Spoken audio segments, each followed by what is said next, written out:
The holiday season is approaching, and the joys associated with spending time with family while counting our blessings during Thanksgiving and exchanging gifts during Christmas comes with challenges, stress, and difficulties as we sometimes feel pressured to be in good spirits or to spend money that we may not have.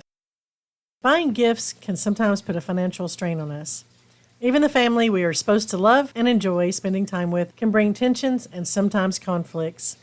So in this episode, I want to share ways to use your spiritual gifts to navigate not only these challenging times, but any challenge or adversity that presents itself.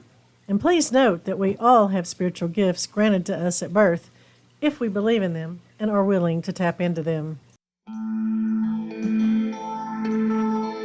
Hello, kindred spirits. Welcome to the Magical Mystical Divinations podcast. I'm your host, Southern Mystic Tama P, creator of mysticdivinations.com. That's mystic with a K, by the way. I invite you into my sacred space located in the heart of East Tennessee, where I will share with you topics on inner magic, mystical insight, navigating spirituality. Grab your favorite drink and hang out with me for a spell for lighthearted insight, tips and tidbits, a lot of wisdom as we connect on a higher level. Thank you for joining me.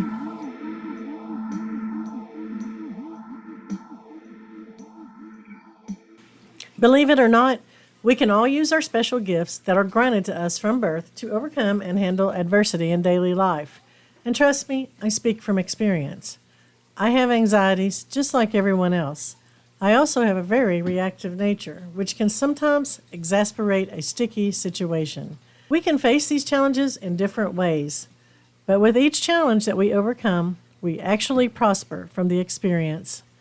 We grow from the very thing that we stressed over. Let's look into these special gifts that I previously mentioned. In episode 5 of season 1, titled, Do You Have a Sixth Sense?, I talk about the special extrasensory capabilities available in one form or another to us all. Also, in episode 4, titled, What is Divination Magic?, I actually go into details about how I discovered my own powers within divination and how you can discover yours. It all starts with faith, and faith is defined as complete confidence and trust in someone or something. You know where your faith lies. But you have to also believe in yourself, at least a little. And if you don't have faith in yourself, then let's work on that. Because you are a direct extension of the divine, the universe, of God, or whomever you believe in. So have faith not only in a higher power, but in yourself. That is the foundation of our gifts. Next, in order to tap into your special gifts, you will want to ask for wisdom. And I believe that wisdom grows from experience as well as study. It is defined in the Cambridge Dictionary as the ability to make sound judgments based on what you have learned from your experiences or study. So this is where we have to understand that we actually learn from adversity. We don't need a life without it. Instead, we need to learn to live with it. Adversity and humility is actually two of our many gifts. Because as we face our anxieties, and handle ourselves in a way in which we can be proud, we experience tremendous growth and satisfaction.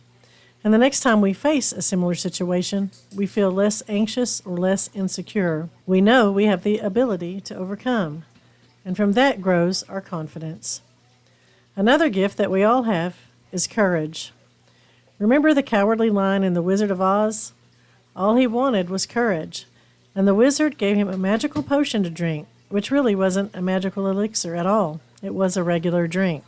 But the potion and the belief in the wizard's power gave the cowardly lion the courage he already had within, but had not tapped into, because he didn't believe in himself.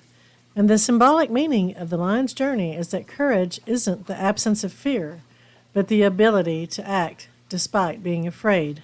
Let that sink in for just a brief moment.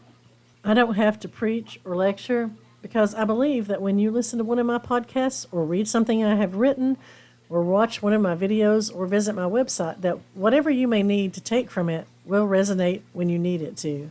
That's how strong my faith is. I know that I am being called to share the insight I have gathered while exploring my life's purpose in order to help someone else. It may be one single person that I help, but if I help that one person in any way to give them courage or desire to learn more about themselves or to learn about their spirituality, then I will feel very satisfied with that accomplishment. And that brings me into another one of our gifts that we are born with, and that is insight. Sure, it seems to come later in life, but it's there.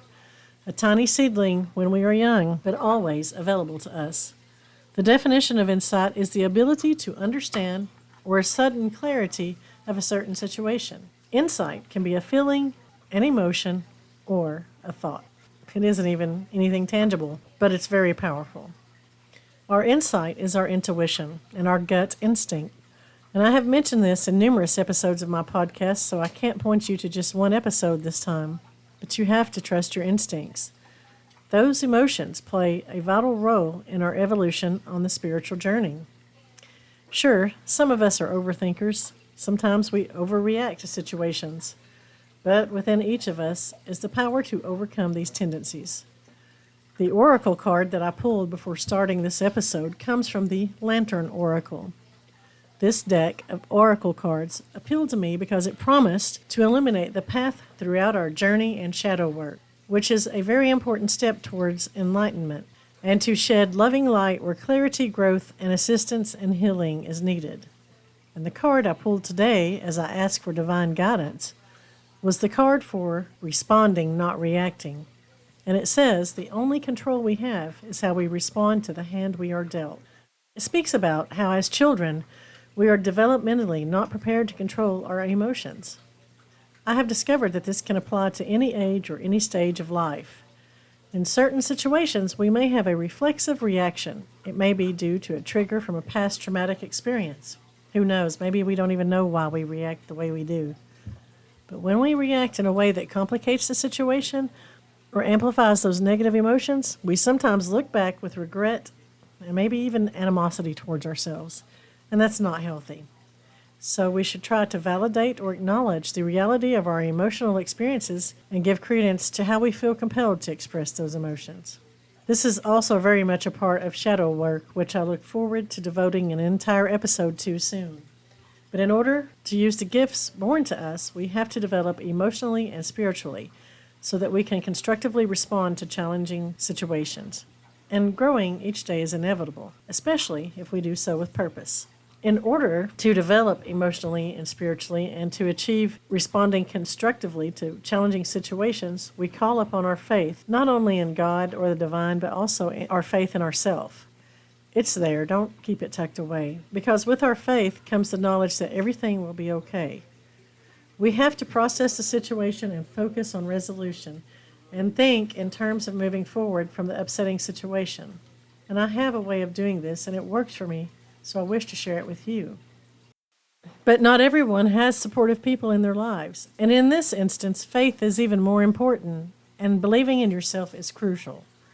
A wonderful experiment I would challenge you to try is to give yourself a duplicate or mirror image of yourself to focus on. See yourself as stronger or braver or wiser than you feel that you may be at this time in your life's journey. See yourself as more beautiful or handsome if that helps. Just focus on something more positive. Envision yourself as your younger self if that's when you had the most confidence. Or if you are young, create an older, wiser version of yourself that you want to become. See her or him as your duplicate, as a real being, but see them as your guardian too, because that's the inner you anyway. That's where your inner voice comes from. It comes from your higher self, which is an extension of your universe, of your God, or the divine creator. Whatever your belief system is, this challenge will work. Now call upon this duplicate when you aren't feeling sure of yourself, and ask for the power and wisdom to guide you through the adversity or challenge that you are faced with. Your duplicate self wants to diffuse the situation. This duplicate self, which is your higher self, wants to acknowledge your very real emotions. It will help you keep those emotions abated. Your duplicate self will soothe your emotions because you believe in its knowledge and ability, because you have tapped into your highest awareness. And yes, this awareness is already inside of you. Take some deep breaths and let your wiser self take over. If you want to let them speak for you, then step back inside of yourself mentally and see this version of yourself speaking the way you would want to speak in an ideal situation, without worry or fear. Speak with confidence. Your higher self will not want to spew forth obscenities or heavy criticism because those are low vibrational reactions. Your higher self will take the time to consider the most beneficial course of action. Your higher duplicate self, the inner you, will help you have what it takes to stay in your power with integrity and grace, and will do so with respect and consideration of all involved, because you have asked for this. You have created it, you believe in it, and you have literally called upon it. And if a person or circumstance cannot or will not meet you halfway, empower yourself by walking away. If you have to walk away, feel your emotions, but empathize with yourself. Your higher self, your duplicate, knows that you feel uncomfortable, but you were feeling that way anyway, and by walking away, you have diffused the situation. You have established a boundary, and you have illustrated you will not be the doormat, or you won't entertain the conflict anymore. And by handling the situation instead of reacting to it, you have responded in a mature and controlled fashion, and you can energetically release the bad emotions in a safer place away from the situation. Release it back to the universe. An interesting practice made famous by Adyashanti is to bless the negative energy away, and it is also a very practical way to deal with people who bring negativity to you and to your life. It's as simple as praying for someone, asking God or the universe, praying for them to feel more at peace, for them to recognize their negative tendencies, and wishing them well while creating a barrier or distance from them for your betterment. Therein, you are turning negative energy into positive energy. The same holds true for negative situations. If prayer isn't your thing, you can create a chant or rhyme and repeat it several times with intent and purpose. You can write your intentions down and either keep them logged in a journal for future reference or burn the piece of paper that you wrote on to finalize the request. Flush it or bury it, spread those paper remnants, whatever, thus returning it to the earth. As well, you can do a release dance, which is very fun and uplifting. Like the Taylor Swift song says, shake it off. You can dance to any song or tune and create your own lyrics that fit the situation. It's a fun way to let go of negativity. You can burn candles or incense. You can write down your wishes on a candle and burn it. There are so many ways to do this. But when you're burning the candles or incense, gently meditate and mentally send the negative situations and feelings or any accompanying negative energy away from you. Like I said, there are so many ways to overcome life's challenges. Again, it's not within our control to prevent hardships entirely. It is within our control to respond in a more favorable or productive manner. If you love creating things like I do, you can create a way that fits your lifestyle and mindset to help you deal with anxieties and frustrations. Hobbies are a wonderful distraction from any unpleasantries in life. Make time for yourself. Make time for important things. Reading, writing, or crafting of any kind is another way to shift the focus from the mundane to the extraordinary, or at the minimum, to make things more tolerable. In episode 7, titled Know Your Aura Color and What It Means, the advice given in that episode can help you deal with people, especially during the holidays.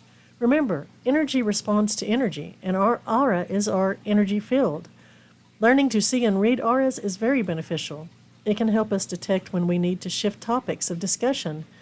We can see that someone may be in a combative mood and looking to create conflict, so keeping away from that energy protects and preserves yours. There are so many ways to use our spirituality, our natural gifts in daily living, and that's what I want to share with you. These abilities and tools are a part of our magical toolbox. They enable us to be in control of situations to the best of our abilities, and when we can't control the situation, these abilities and tools are able to help how we respond to the situation, which is very empowering. I hope this episode gave you some insight or some motivation, that something will help you during this time of year or any time of year, because life will always give us challenges. One reason I love Reiki and suggest Reiki to people is because I love the values and the focus of it. So I'll leave you with this, the 5 pillars of Reiki. Recognize and release angry feelings. Recognize and let go of worry. Practice gratitude. Recognize your own consciousness and practice kindness. Sending you blessings on this day, and thank you for spending time with me. This has been a Mystic Divinations podcast, Mystic with a K, by the way. I thank you for joining me, and I hope that you will follow me on other social platforms such as Instagram, Facebook, X, YouTube, and TikTok. Please feel free to comment, as I would love to hear from you. And if you want to remain anonymous, feel free to send me a message via my email. That's Mystic Divination spelled with a K, mystic with a K, at gmail.com. I would love to hear from you.